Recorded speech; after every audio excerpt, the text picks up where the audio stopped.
J'ai commencé à cultiver des dérobés en même temps que les céréales, donc il y a plus ou moins 8 ans. Et avant, je cultivais que de la prairie pour produire de la production d'herbes. Mais alors, pour nourrir les moutons, il faut aussi pas mal de concentré de céréales. Donc, au lieu de les acheter, j'ai décidé de les produire. Et donc, j'ai produit de la céréale, mais comme entre une moisson et une implantation, j'ai 2 mois de temps. Donc, et suivant les conseils d'un représentant, donc j'ai implanté des dérobés.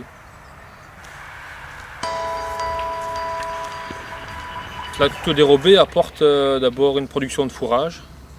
En général, c'est un fourrage qui est riche en protéines.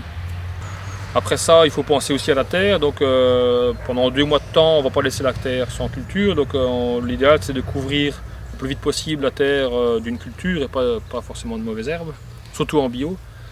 Et en plus de ça, donc, on a aussi de la légumineuse dans le mélange. Et la légumineuse restitue de l'azote au niveau du sol pour la culture suivante.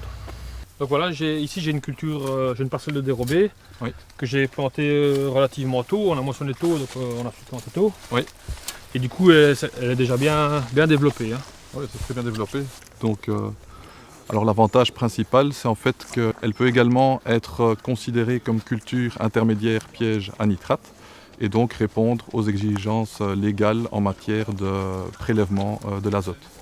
À côté de ça, comme couvert, eh bien, la culture dérobée va également participer à la lutte contre les adventices, contre l'érosion.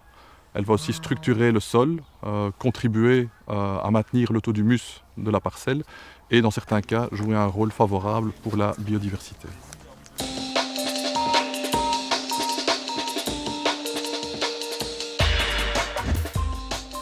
Alors une culture dérobée, c'est en fait une culture fourragère qu'on va semer entre 2 cultures principales pendant l'année. Souvent, on la sème après une céréale et avant une culture sarclée. Et donc, c'est une culture qu'on va récolter soit à l'automne, soit au printemps. La date maximale, c'est plus ou moins le 10 août pour savoir récolter après 2 mois de végétation, donc au 10-15 octobre au maximum. Le choix des espèces, ça a été élaboré à la fois pour la quantité et pour la qualité. Disons qu'on a quand même très peu de temps, 2 mois de temps pour produire du fourrage, donc il faut quelque chose qui pousse très vite, qui s'implante très vite. Ici, les trois espèces, pour moi, c'est un très bon compromis, malgré que ce ne soit pas forcément facile à récolter. Parce que c'est relativement riche en eau. Les plantes sont relativement riches en eau, et quand on récolte au mois d'octobre, ben, on n'est plus en plein été, donc les journées sont plus courtes.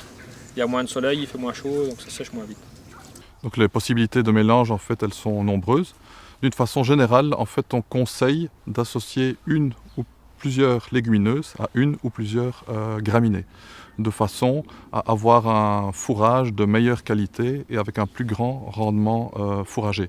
À côté de ça, quand on fait une association, il faut veiller à mettre des espèces qui ont des vitesses de développement similaires et des dates de semis similaires, afin qu'il n'y ait pas de dominance d'un couvert par rapport aux autres. Certaines espèces ne repoussent pas après la fauche, et donc ça veut dire que dans l'optique des cultures pièges à nitrate, eh bien, l'agriculteur qui veut mettre une culture dérobée de ce type, comme par exemple du Moa, eh bien, soit il devra attendre le début des dates légales d'autorisation de destruction du couvert, ce qui est parfois difficile pour la qualité du fourrage, ou alors il devra veiller à associer cette espèce avec d'autres espèces qui, elles, repoussent après la fauche pour pouvoir faucher quand il le désire. L'idéal, c'est d'avoir suffisamment de matière sèche pour que les ballots restent en forme, je veux dire, comme ça. Et aussi pour l'appétence au niveau des animaux. Si le mélange est trop cru, ce sera beaucoup moins appétant. Et beaucoup plus délicat aussi au niveau digestion chez l'animal. Disons qu'il faut distribuer le fourrage après une ration sèche. Après que les animaux ont mangé quand même un aliment assez structuré. Puisque c'est riche en eau et riche en protéines. Maintenant, il faut avoir un peu de chance pour la récolte aussi. Quand on veut le récolter, il faut quand même une semaine de bon temps. Pour récolter plus ou moins, enfin ça dépend des conditions, mais quand? 10-15 octobre maximum, comme ça après on a le temps de réimplanter une céréale après. J'aurais pu faucher éventuellement, mais on est quand même que fin septembre, donc ça peut encore pousser. On peut encore avoir un peu de la masse supplémentaire. Tout à fait. En espérant que d'ici une dizaine de jours, on ait de nouveau une bonne période de soleil. C'est ça. Maintenant, c'est déjà arrivé que ce ne soit pas le cas, qu'on n'ait pas de bon temps. Bah, du coup, je mets les moutons à pâturer dedans pour sauver la récolte.